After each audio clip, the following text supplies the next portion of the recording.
Good morning and welcome to Live Without Limits, the Success Shift. Think like your future self. I'm your host, Davida Shinsky, and today we're talking about something that quietly shapes every relationship in your life: emotional safety. You know, emotional safety means having someone there to lean on.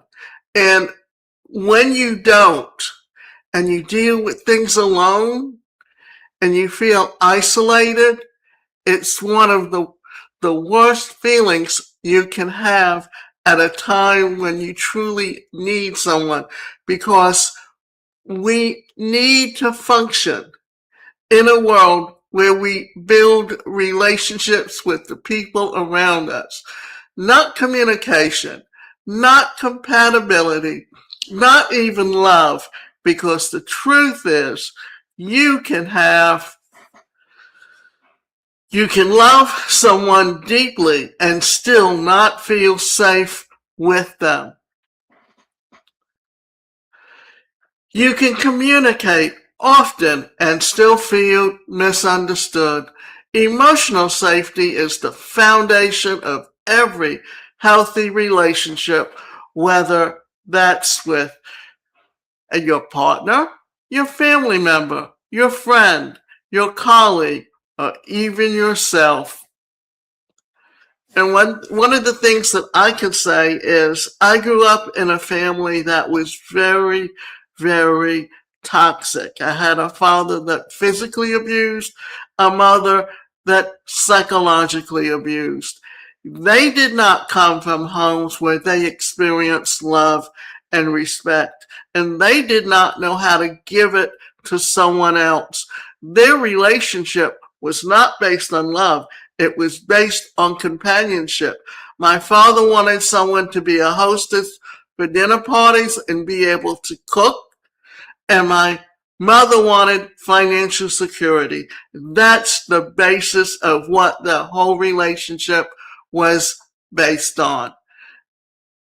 And that's not a healthy relationship, and it's not a good basis upon which to bring children in, because it's easy to when to make your children feel isolated, because children need to know they're loved.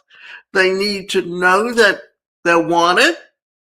And if they don't have those feelings, then that is some of the basis for what we call emotional isolation. And that's the gist of where we're getting to.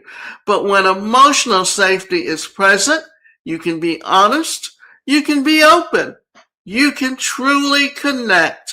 Today, we're going to talk about what emotional safety really is and how it affects every relationship you have. Why most people don't realize its meaning, and how to create both for yourself and others. And this is such an important topic. So let's talk about what is emotional safety. Let's define emotional safety in a simple way.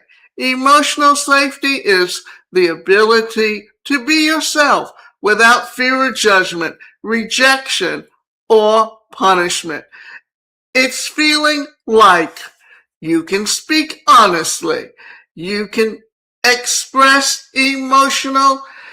emotions, that you can make mistakes, and you can disagree with the people around you without losing connection. It doesn't mean everything is perfect. It means that relationships can handle truth, discomfort, and growth.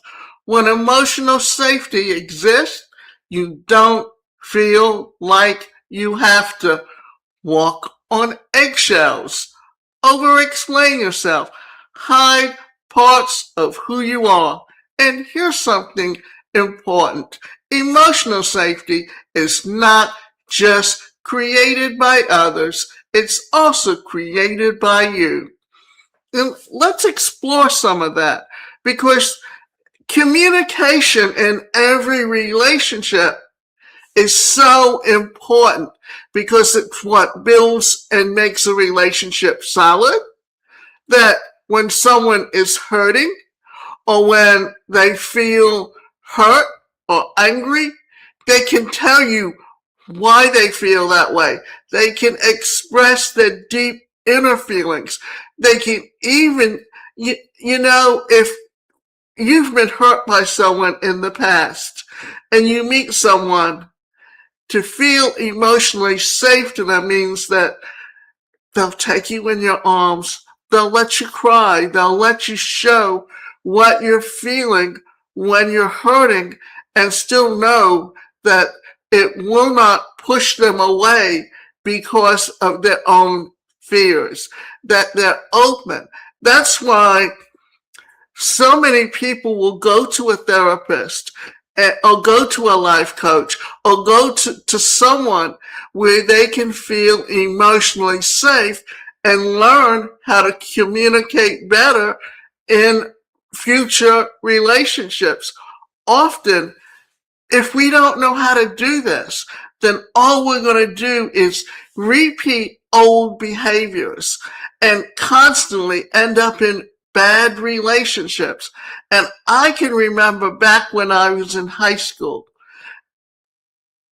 in the 60s, and you would see couples, you would see boys abuse girls, and they would break up with them, and then all of a sudden you'd see them back together, because for them that was a comfort zone.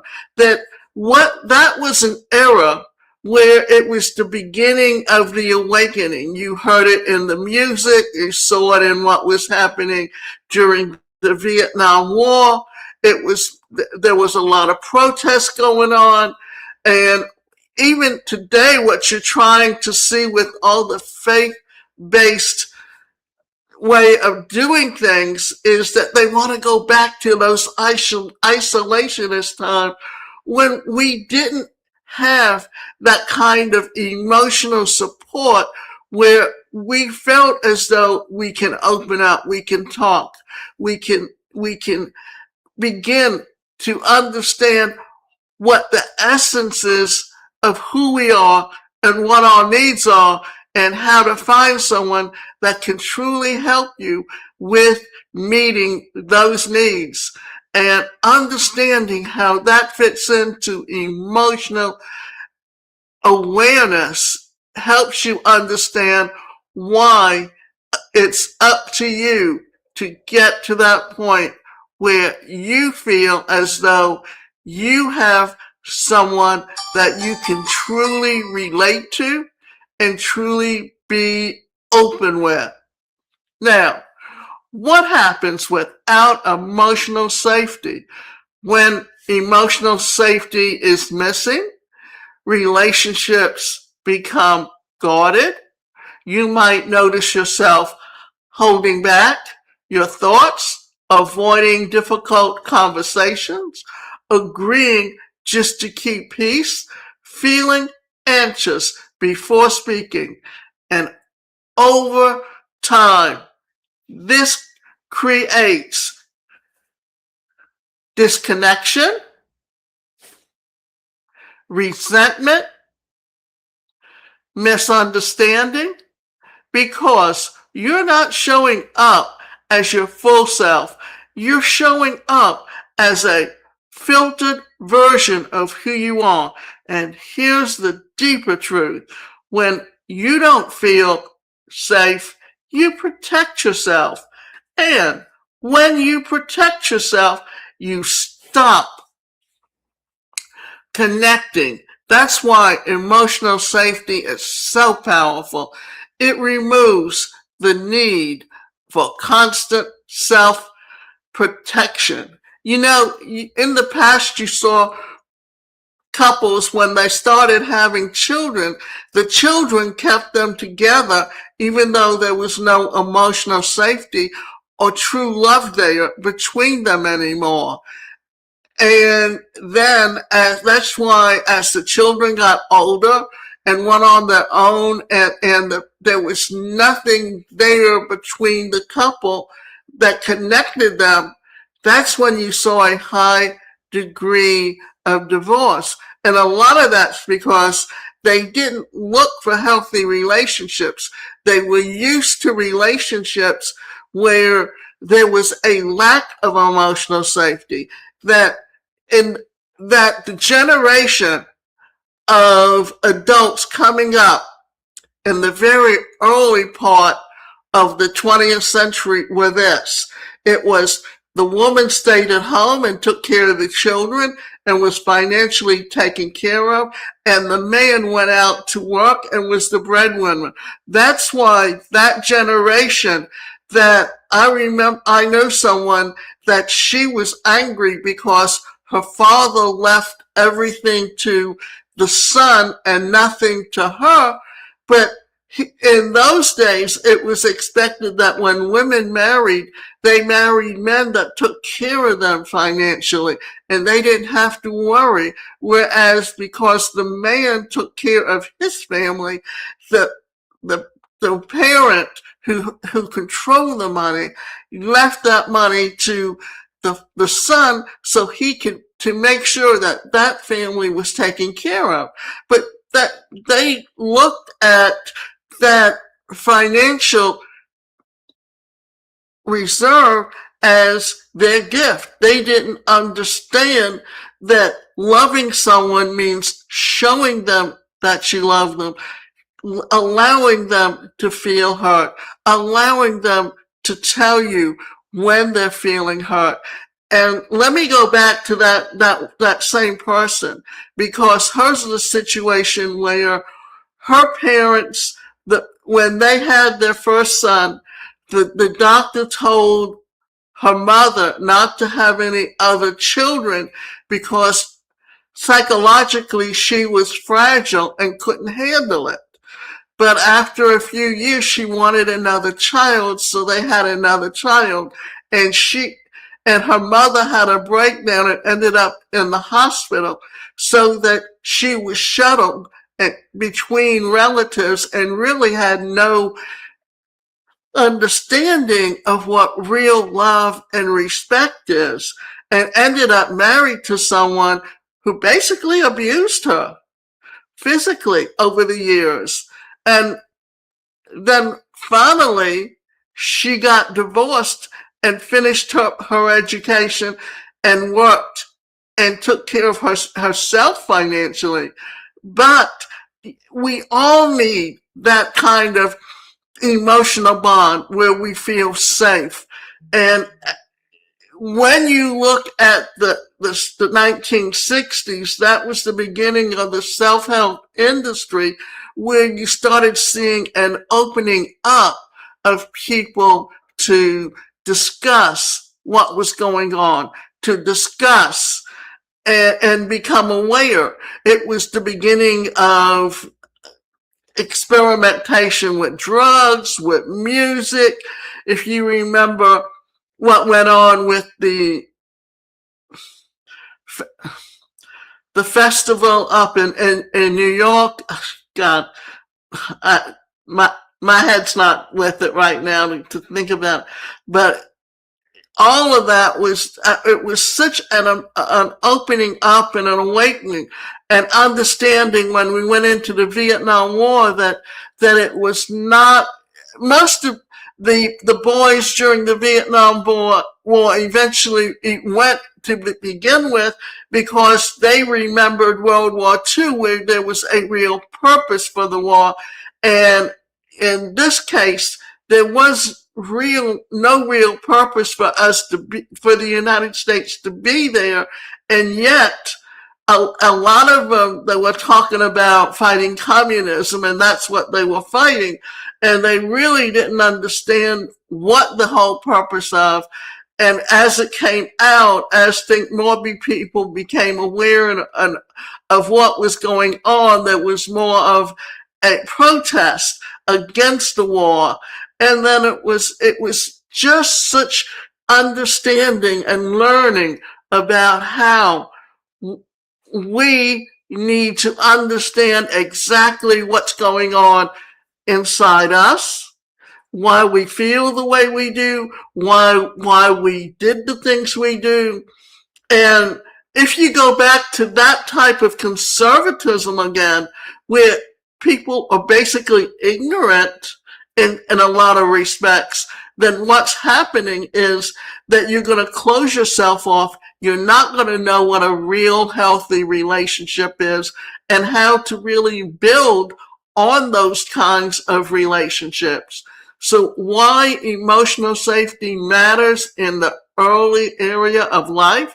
And often if you feel emotionally safe as a child, that when you're hurting, you can go to that parent and talk to them and know that they'll hug you and they'll show you affection and help you to feel better and help you learn to accept yourself for who you are.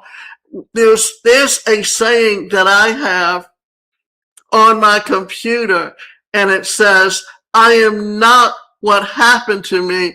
I am what I choose to become. And it's learning that, and I can tell you that when I looked at myself in comparison to my family, my parents and my sisters, I saw them at a distance, and I saw myself and as a very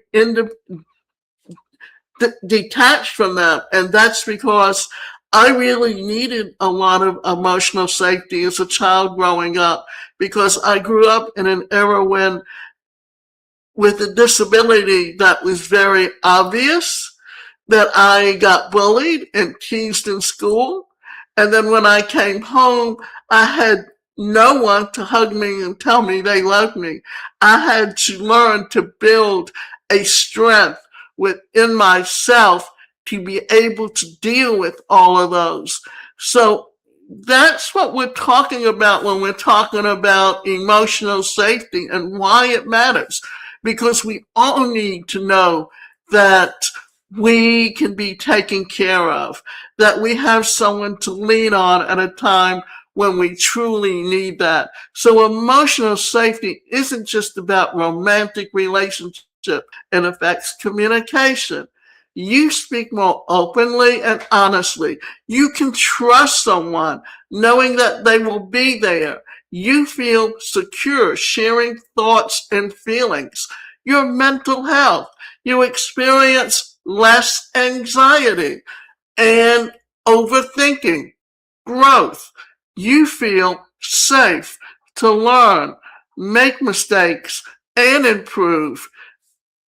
And business and leadership, people perform better when they feel safe to contribute. When emotional safety is present, people don't just stay. They expand. They share ideas. They take risks. They grow. And this is what we're trying to help you understand about why emotional safety is so important. Now, in my case, what happened was, if someone told me I couldn't do something, that was a challenge for me to prove them wrong, to go out and do what I chose to do because I could do it. And it allowed me to become even more independent and to learn to pat myself on the back. What it also did was that it gave me a purpose as an adult, that understanding what I went through as a child and how hurt I felt, that I wanted to help other people. So I studied psychology. I studied mental health. And then I went into rehabilitation counseling because I wanted to understand what the laws were and how they could help others to live the best quality of life possible. And having that emotional safety net helps you get to where you want to be so that you can make the right choices in your life and build strong relationships, whether it's in business, because having emotional safety within a business is just as important as having emotional safety in your personal life. The relationship that you have with yourself. And that's what I guess what I've been alluding to when I talk about me taking and studying psychology to understand why. Why was I in that situation? How can I change myself to be this and be strong and then use what I went through to go out and help others? So here's something that many people overlook. The most important relationship for emotional safety is the one that you have with yourself. Ask yourself, do I feel safe being honest with myself? Do I judge myself for my emotions? Do I suppress how I feel? If you don't feel safe with yourself, you'll struggle to feel safe with others because you'll overlook everything. Second guess your feelings. Seek validation constantly.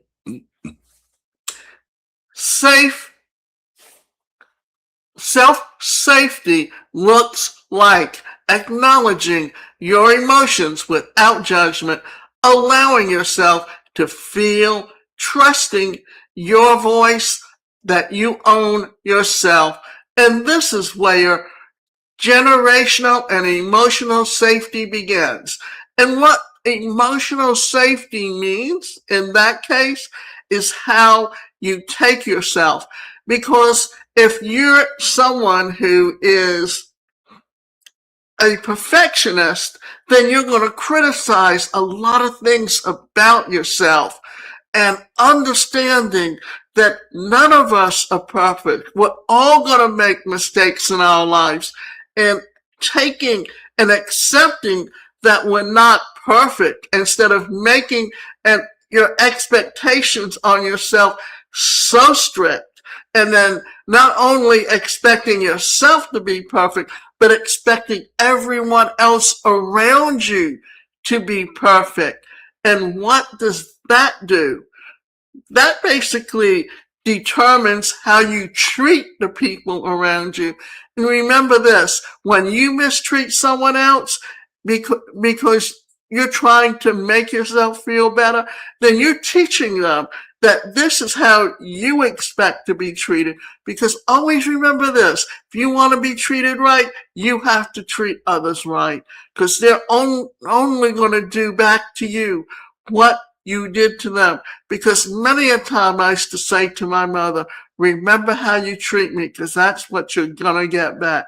And you know, in the latter part of her life, when she needed to be taken care of, I was not there for her. But I always feel like I couldn't because she didn't meet my needs within myself. And a lot of that, yes, I understand, was because she felt insecure about who she was coming from the home she came from. But it didn't mean that I had to isolate myself from her because I had to be the person I wanted to be. And all she knew how to be was negative, to criticize. She never had a nice word to say about anyone. And being nice to someone and complimenting them helps create emotional safety for them and for yourself. Recognizing this and understanding this helps you get to the point where you can begin to find the kind of healthy relationships that you want to experience. So how to create emotional safety. Now, let's get practical. How do you create emotional safety? Listen to understand, not to respond. Most people listen to reply. Emotional safety comes from feeling heard. So intend, instead of thinking about what to say next, focus on understanding, validate, even if you don't agree. Validation doesn't mean agreement. It means acknowledging someone's experience. I understand why you find that way or you feel that way. That builds connection instead of conflict. Stay calm in emotional moments. Emotional safety is tested during conflict. If you react strongly, people will shut down. If you stay grounded, they stay open. Avoid judgment and criticism. People close off when they feel judged. Instead of attacking, you always do this. I feel hurt when this happens. Be consistent. Safety is built through predictability. If you react and your reactions are unpredictable, people won't feel safe opening up. Create a space for honesty. Let people know you can be honest with me. And more importantly, prove it through your response. What you're doing here is you are teaching people by how you treat them. If you allow them to let you know when they're feeling hurt, when they're feeling angry, when you encourage them to explore their own feelings, then what are you doing? You're helping them learn how to build and feel emotional safety with you. That what you're doing is you're also allowing them to feel as though they have someone that they can talk to and talk to issues, their personal issues, to come to some decisions that they need to make. Because we need to be able to talk, to express what we're feeling and how we're feeling, and understand this on a regular basis. So how to know if emotional safety is missing? Here are signs that emotional safety might be lacking. You feel anxious before speaking. You overthink your words and you avoid conflict. You feel misunderstood. You don't express your true feelings. If that's happening, if it's not just a communication issue, it's a safety issue. So, recognizing where you're coming from. Now, the shift from protection to connection. And what happens is why we lie, why we don't truly open up, because we're protecting ourselves from even feeling more hurt than what we already feel from the person that we have a relationship with. Understanding what that is and where it comes from helps us to better deal with how we are getting to this point. The shift from protection to connection.